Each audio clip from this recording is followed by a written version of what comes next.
or tarapong arat pen karlitang Rosmi terang pephan ka cholang remde dilibrong pharapan kok thapi deklang ji pusi kehang tarampo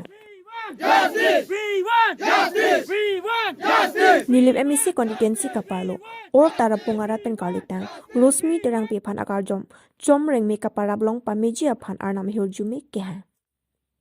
Lapen adhorom ten pen ta arnam ardom pipondo lapen karlitang Rosmi terang pia phana photo biponsi milur kaipen kachikimo sai sitame dengponlo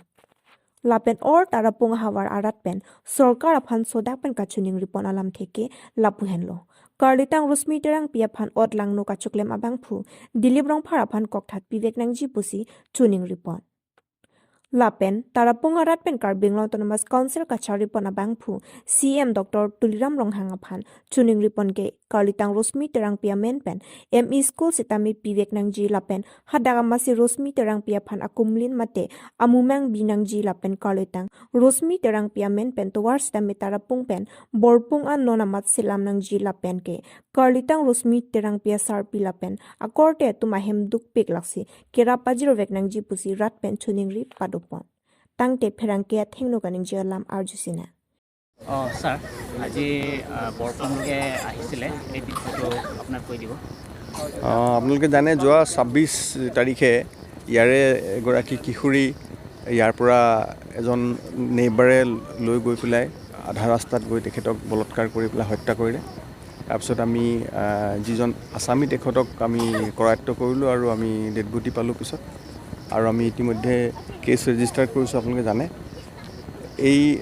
cash ৰেজিষ্ট্ৰেশ্যনৰ পিছত আমি এই জেগাটো চাবলৈ আহিছিলোঁ আৰু এই পৰিয়ালটোক আমি চাবলৈ আহিছিলোঁ যিটো পৰিয়ালৰ এইটো দুৰ্দশা হৈছে এইটো জানিবৰ কাৰণে তেখেতসকলৰ পৰিৱেশ পৰিস্থিতি আমি বুজিবৰ কাৰণে আৰু তেখেতসকলৰ লগত আমি আৰক্ষী হিচাপে তেখেতসকলৰ পৰিস্থিতি বুজি ল'বৰ কাৰণে মই আহিছিলোঁ আজি স্যাৰ কিবা চৰকাৰৰ পৰা কিবা সহায় কিবা দি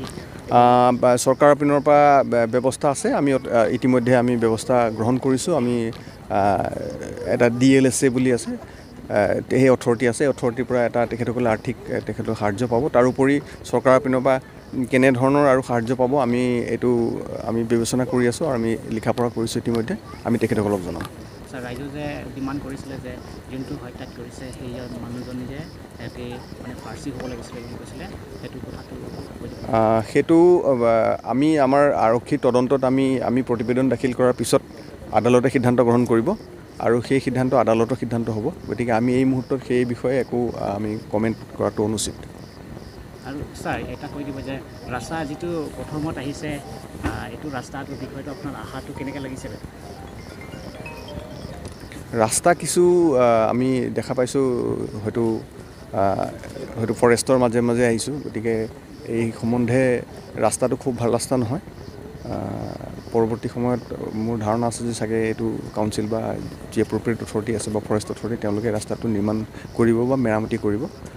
সেই বিষয়েও মই আলোচনা কৰিম ৰশ্মি তেৰাংপি তেওঁলোক এই যে মৃত্যু হোৱাৰ তাৰ পৰিয়ালবৰ্গলৈ যাতে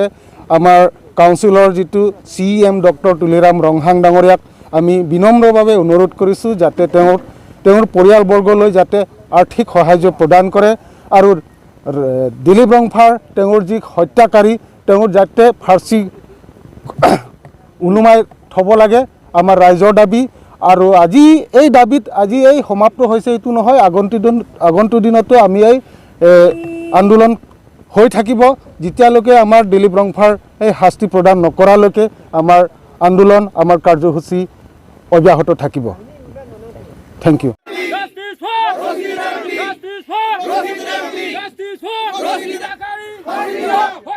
News Text Report, Tiken News.